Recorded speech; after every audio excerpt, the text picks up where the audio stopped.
अथ चतुस्त्रिंशः सर्गः। विश्वामित्रवंशवर्णनं। कृतोद्वाहे गते तस्मिन् ब्रह्मदत्ते च राघव अपुत्रः पुत्रलाभाय पौत्रीमिष्टमकल्पयत्। इष्ट्यां तु वर्तमानायां कुशनाभं महीपतिम् उवाच परमोदारः कुशो ब्रह्मसुतस्तदा पुत्र ते सदृशः पुत्रो भविष्यति सुधार्मिकः गाधिं प्राप्स्यसि तेन त्वं कीर्तिं लोके च शाश्वतीम् एवमुक्त्वा कुशो रामाकुशनाभं महीपतिं जगामाकाशमाविश्य ब्रह्मलोकं सनातनं कस्यचित्त्वथ कालस्य कुशनाभस्य धीमतः जज्ञे परमधर्मिष्ठो गादिरित्येव नामतः स पिता मम काकुत्स्थः गादिः परमधार्मिकः कुशवंशप्रसूतोऽस्मि कौशिको रघुनन्दन पूर्वजा भगिनी चापि मम राघवसुव्रता नाम्ना सत्यवती नामा रुचिके प्रतिपादिता सशरीरागता स्वर्गं भर्ता रामनुवर्तिनी कौशिकी परमोदारा सा प्रवृत्ता महानदी दिव्या पुण्योदका रम्या हिमवन्तमुपाश्रिता लोकस्याहितकार्यार्थं प्रवृत्ता भगिनी मम ततोऽहं हिमवत्पार्श्वे वसामि निरतः सुखं भगिन्यां स्नेहसंयुक्तः कौशिक्यां रघुनन्दन सा तु सत्यवती पुण्या सत्ये धर्मे प्रतिष्ठिता पतिव्रता महाभागा कौशिकी सरिताम्बरा अहं हि नियमद्रामा हित्वां त्वां समुपागतः सिद्धाश्रममनुप्राप्य सिद्धोऽस्मि तव तेजसा एषा रामा ममोत्पत्तिः स्वस्य वंशस्य कीर्तिता देशस्य च महाबाहो यन्मां त्वं परिपृच्छसि गतोऽर्धरात्रः काकुत्स्थः कथा कथयतो मम निद्रामभ्येहि भद्रन्ते मा भूद्विघ्नो ध्वनिहनः निस्पन्दास्तरवः सर्वे नीलिना मृगपक्षिणः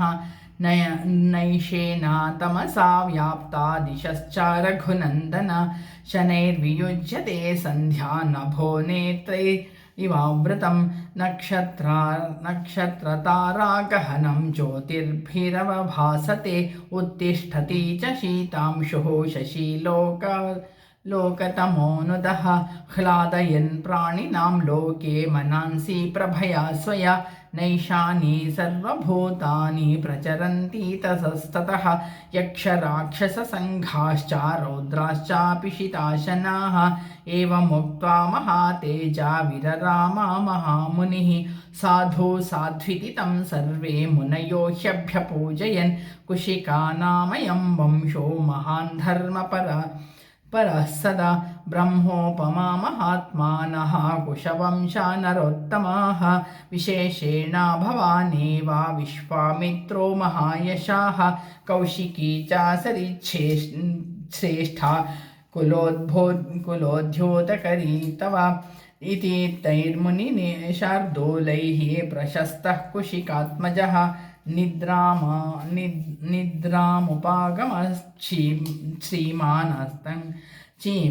श्रीमानस्तङ्गत इवांशुमान् रामोऽपि सह सौमित्रिः किञ्चिदागतविस्मयः प्रशस्य मुनिशार्दूलं निद्रां समुपसेवते। ॐ तत्सदिति श्रीमद् रामायणे वाल्मीकिये आदिकाव्ये चतुर्विंशतिसहस्रिकायां संहितायां बालकाण्डे विश्वामित्रवंशवर्णनं नाम चतुस्त्रिंशः सर्गः। अथ पञ्चत्रिंशः सर्गः।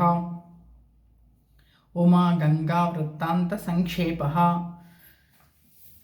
उपास्या रात्रिशेषं दोषोणाकूले महर्षिभिः निशायां सुप्रभातायां विश्वामित्रोऽभ्यभाषत सुप्रभाता निशा रामा पूर्वा सन्ध्या प्रवर्तते उत्तिष्ठोत्तिष्ठ भद्रन्ते गमनायाभिरोचया तच्छ्रुत्वा वचनं तस्या कृतपूर्वाणि किं क्रियां गमनं रोचयामासा वाक्यं चेदमुवाचः अयं शोणः शुभजलो गाधा पुलिनमण्डितः कतरेणा पथा ब्रह्मन् सन्तरिष्यामहे वयम् एवमुक्तस्तु रामेण विश्वामित्रोऽब्रवीदिदम् एष पन्था मयोद्धिष्टो येन यान्ति महर्षयः ते गत्वा दूरमध्वानं दिवसे तदा जाह्नवीं सरितां श्रेष्ठां ददृशुर्मुनिसेवितां तां दृष्ट्वा पुण्यसलिलां हंससाराससेवितां बभूवुर्मुनयः सर्वे मुदिताः सह राघवाः तस्यास्तीरे तदा सर्वे चक्रुर्वासपरिग्रहं ततः स्नात्वा यथा न्यायं सन्तर्प्य पितृदेवताः हुत्वा चैवाग्निहोत्राणि प्राश्याचानुत्तमं हविः विविशुर्जाह्नवीतीरे शुभामुदितमानसाः विश्वामित्रं महात्मानं परिवार्या समन्ततः सम्प्रहृष्टमना रामो विश्वामित्रमथाब्रवीत् भगवन् श्रोतुमिच्छामि गङ्गात्रिपथगां नदीं त्रैलोक्यं कथमाक्रम्य गता नदनदीपतिं चोदितो रामवाक्येन विश्वामित्रो महामुनिः वृद्धिं जन्म च गङ्गाया वक्तुमेवोपचक्रमे शैलेन्द्रो हिमवन्नामा धूतानामाकरो महान् तस्या कन्याद्वयं जातं रूपेण प्रतिमं भुवि या मेरुदुहिता रामा तयोर्माता सुमध्यमा मेना मनोरमा देवी पत्नी हिमवतः प्रिया तस्यां गङ्गेयमभवज्ज्येष्ठा हिमवतः सुता उमा नामा द्वितीया भूत्कन्या तस्यैव राघव अथ ज्येष्ठां सुराः सर्वे देवकार्या चिकीर्षया शैलेन्द्रं वरयामासुर्गङ्गां त्रिपथगां नदीं ददौ धर्मेण हिमवां स्तनयां लोकपावनीं स्वच्छन्दा पथगां गङ्गां त्रैलोक्यहितकाम्यया प्रतिगृह्य ततो देवास्त्रैलोक्यहितकारिणः गङ्गामादाय ते गच्छन् कृतार्थेनान्तरात्मना या चान्या शैलदुहिता कन्यासीद्रघुनन्दना उग्रं सा व्रतमास्थाया तपस्तेपेतपोधना उग्रेण तपसा युक्तां ददौ शैलवरस्सुतां रुद्राया प्रतिरूपाया उमां लोकनमस्कृतां एते ते शैलराजस्या सुते लोकनमस्कृते गङ्गा च सरितां ज्येष्ठा उमादेवी च राघव एतत्ते सर्वमाख्यातं यथा त्रिपथगा नदी खं गता प्रथमं ताता गतिं गतिमताम्बरा सैषा सुरनदी रम्या शैलेन्द्रस्य सुता तदा सुरलोकं समारूढा विपापा जलवाहिनी तत्सदिति श्रीमद्रामायणे वाल्मीकये आदिकाव्ये चतुर्विंशतिसहस्रिकायां संहितायां बालकाण्डे उमागङ्गावृत्तान्तसङ्क्षेपो नाम 35 सर्गः अथ 36 सर्गः उमामाहात्म्यम्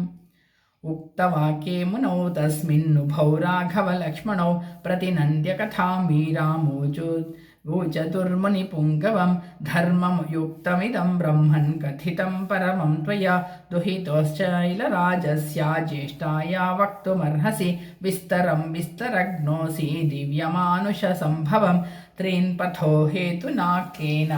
प्लावयोल्लोकपावनी कथं गङ्गा त्रिपथगा विश्रुता सरिदुत्तमा त्रिषु लोकेषु धर्मज्ञा कर्मभिः कैः समन्विता तथा ब्रुवति काकुस्ते विश्वामित्रस्तपोधनः निखिलेन कथां सर्वां ऋषिमध्ये न्यवेदयत् पुरा रामाकृतोद्वाहः शितिकण्ठो महातपाः दृष्ट्वा च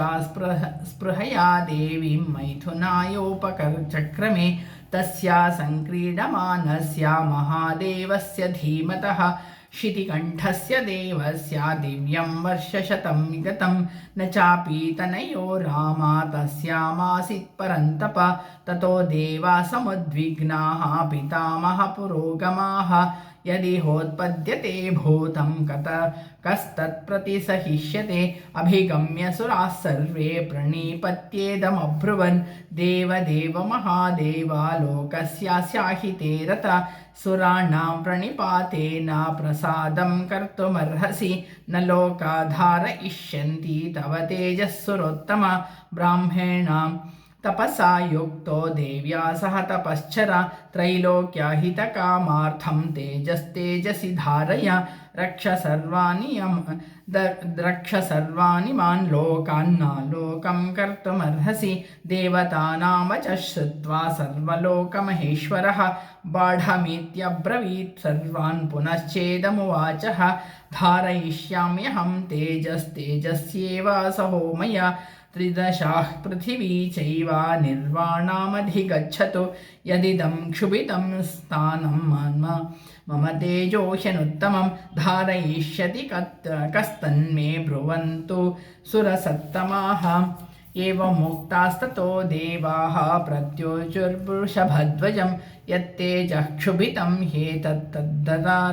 धारयिष्यति एवमुक्तः सुरपतिः प्रमुमोच महीतले तेजसा पृथिवी येन व्याप्ता सगिरिकानन ततो देवाः स गन्धर्वाः पुनरोचुर्हुताशनं प्रविशा त्वं महातेजो रौद्रं वायुसमन्वितः तदग्निना पुनर्व्याप्तं सञ्जातश्वेतपर्वतः दिव्यं शरवणं चैव पावकादित्यसन्निभम्